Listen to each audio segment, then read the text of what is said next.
Wow, episode 5 already. It only seems like last week I was just recording an episode telling you about the start of a new season. And here we are, 20 episodes in. Not that it's too surprising, they throw the episodes at us quite rapid fire at this point. But still a bit of a shock. I'm not here to talk about the previous episodes, I'm here to talk about the 5 new episodes, which have aired over the last few days. So join me again, as I take a look at them, because this is, as you know, the 2018 Winter Anime Preview, from a different perspective.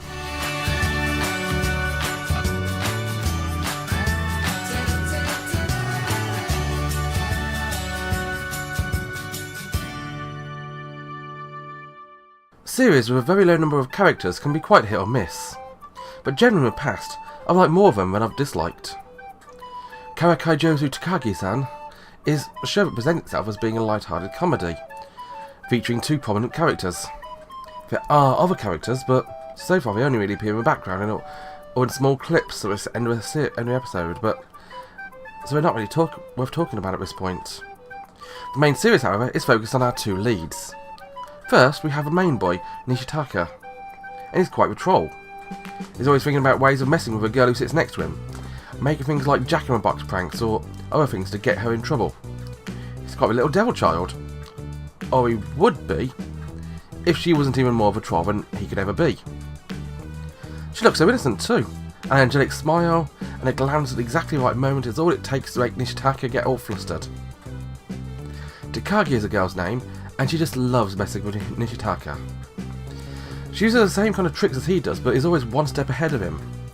While he's making a paper spring in the jackbox, she's got one ready to go, in a pencil case. And remembers the whole rubber saga. She plants the idea that people would write Krish's names inside an eraser, and teases him relentlessly with the idea. Pretending Raymond's name on his eraser was good enough, but then she wrote something on hers and went to a bathroom. It was just the icing on the cake. The other 2 segments of the episodes are different takes on the same sort of theme. Through a combination of his own misunderstandings and her god-tier trolling, he gets into trouble again and again, and she just chuckles away merrily unaffected. This is actually a show that could have worked out as a short or half-length episode, but it doesn't really drag on long when it needs to. The real question is, where will it go forward from this? Will they continue the same concept and turn an interesting concept into a tired exercise in repetition? Or will we just move into getting different stories together, which is an entirely different prospect altogether? It could be very good if they do that, or they could fail and fall on their faces. If you're in the mood for hijinks and back of class tomfoolery, you can actually head over to Crunchyroll to check this one out for yourself. Some things in life are certain. Mostly death and taxes, but also generic-looking mobile games being turned into even more generic-looking anime. And looking at the intro page to Dami Pre Anime Caravan, oh boy, this one does look like every other game adaptation ever made. So what flavour of maiden will get flooded with handsome young stereotypes this time? We immediately get our answer. Meet Annie Ineko, a princess from a small kingdom, travelling with a knight Tio. They've been invited to a big city to sign a peace treaty with a neighbouring country, and they really are just country bumpkins. Rather than turning up in huge fancy carriages with loads of knights guarding them, they turn up in glorified carnival tents on wheels. We even have them talking about farming whilst wandering around the castle. Clearly this is a kingdom that is very hands-on when it comes to royal duties. They managed to split Annie from her entirely overprotected but ineffective knight, which allows her the opportunity to be greeted by the other titular princes. The first we meet is a feminine boy prince, Ruse Selene Fuizar. He's a prince of a country where a peace treaty is being signed. To be honest, while he speaks kindly, he comes across as a clueless know-it-all, something that Annie is all too aware of herself. And then, an explosion. The new arrival with a bang is a prince of another country signing a peace treaty. It's Prince Narek Ishru de Meladonia. And he's a fool. He was only supposed to blow the bloody doors off. Right, no. He's a flash, arrogant, self-obsessed and also clueless narcissist. Clearly he's going to be the main male lead in the show.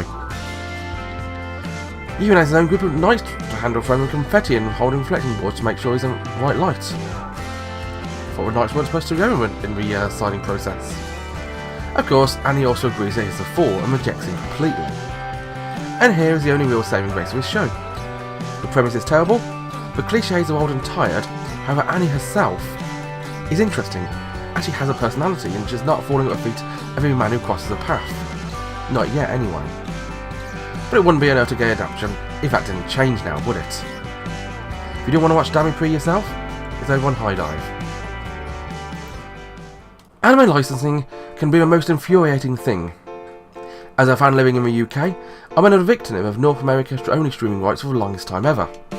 Thankfully, with the onset of High Dive, Amazon Video, and of course Crunchyroll partnering with Funimation, the days of the UK being geo-blocked from some shows are getting fewer and fewer. Sadly, however, that's not always the case everywhere. And a strange example of this is happening this season, with easily my most anticipated series of the year so far, let alone the season. Violet Evergarden. Enough about the issues regarding the streaming show for now. I'm sure you read enough about them elsewhere for now, for the season actually. Immediately we're shown how beautiful the animation is. We meet a soldier and a girl walking through a marketplace. Vivid colours everywhere, and the detail on the characters is almost mesmerising. This is definitely a show where my inner Kyoto of animation fanboy will get unleashed. And for once, I'm not going to apologise for this. We first properly meet our heroine Violet, recovering in a war hospital, writing a letter to Major Gilbert, her commanding officer. But not everything is as it seems. Through a monologue of the other lead, Claudia Hodgins, we learn that not everything about her is as it seems.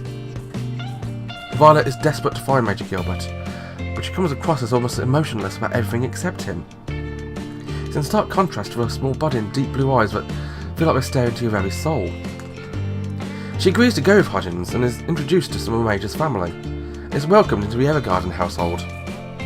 It's here we fully learn that her hands and arms aren't flesh and blood, rather made out of adamant silver. We follow her and Hodgins into day-to-day life, and finding something to do now that the war is over. She joins him at his new company, a mailing company selling posts for the general population, which has not been available before, and specifically writing letters for those who can't write themselves. And it's through this job she learns she wants to know more about what Gilbert's final words meant. Not that she's fully aware they were his final words. I'm sure deep down she realises that he's probably died, but she's in denial, and sees herself only as a tool for him to use, and with him not there, feels like she's useless and should be discarded. Now this is going to be a journey of discovery for Violet, learning about her humanity. She has a child mentality on things, but in an apparent emotionless shell. Breaking her out of that shell will be the biggest joy in this series. As you would expect with a Kyoto animation series, it's the little details that make the series what it is. It's the small moments which make a character more human, little movements here and there. Not to mention the lighting and the environment, everything adds up to make the show feel complete. All in a world that is shown not only as beautiful, but also brutally real at times as well. This show is going to leave me in tears, I just know it will. It makes it all the more sad that Netflix, who's streaming this series, has decided that despite airing it as a simulcast and simuldubbed worldwide, we're not wanting to do that in their home territory of America. For anyone not in the US, you need to be watching this. For anyone in the US, find a way to watch it, regardless. Have you ever wondered what would happen if a favourite character from an anime you liked got a spin-off series? Well, that's what it feels like when I started watching the latest new isekai series this season, Martian Maiden. Thinking about it, have there been many isekai or otherworld series so far this season? We seem to have got a glut of them in the last few years, and the tirade of virgin losers being trapped in their fantasy world, where they can unleash their innermost tuning, has only been growing. But that's one thing that is different this time out. We can meet our main character, the shy, loner girl, Hazuki Kagimura, and she has no friends. Now, it's not that she has just very few friends, or even very few friends, or that she has acquaintances that she's not sure are friends. It's completely wrong to think that she's the lead in a harem-like novel adaptation, with no friends but a posse full of lovers and women wanting to jump on her at the briefest whisk of a chance. This is one girl who will not be stranded in another world with a smartphone, and I very much doubt that the JSDF is going to feature in her future. Since she is, quite clearly, a bookworm. A shy, inner monologuing, quick to flee, scatterbrained bookworm. What she needs is a god of gaming to come and rescue her, to turn her inner voice into her outer voice. There is no Katsuragi in this story. Just a book girl, her books, and a random hooded figure from her latest book, running blind, flying off on a broomstick. Now chasing her down, once you know it, leads her to being transported into another world, the back of a library. How appropriate! After being chased out of a castle by an angry red-headed girl, and taking a dip in some hot springs for some reason, she's chased naked throughout the realm, before being cornered again by the red-headed girl, whilst naked. This is definitely going to be a strange one. And not a guy in sight so far. Score 1 for Yuri Goggles Brigade. Slight correction there was a guy. The teacher was a male. I think he was the only one. This is most definitely an isekai series, but not one as we know it.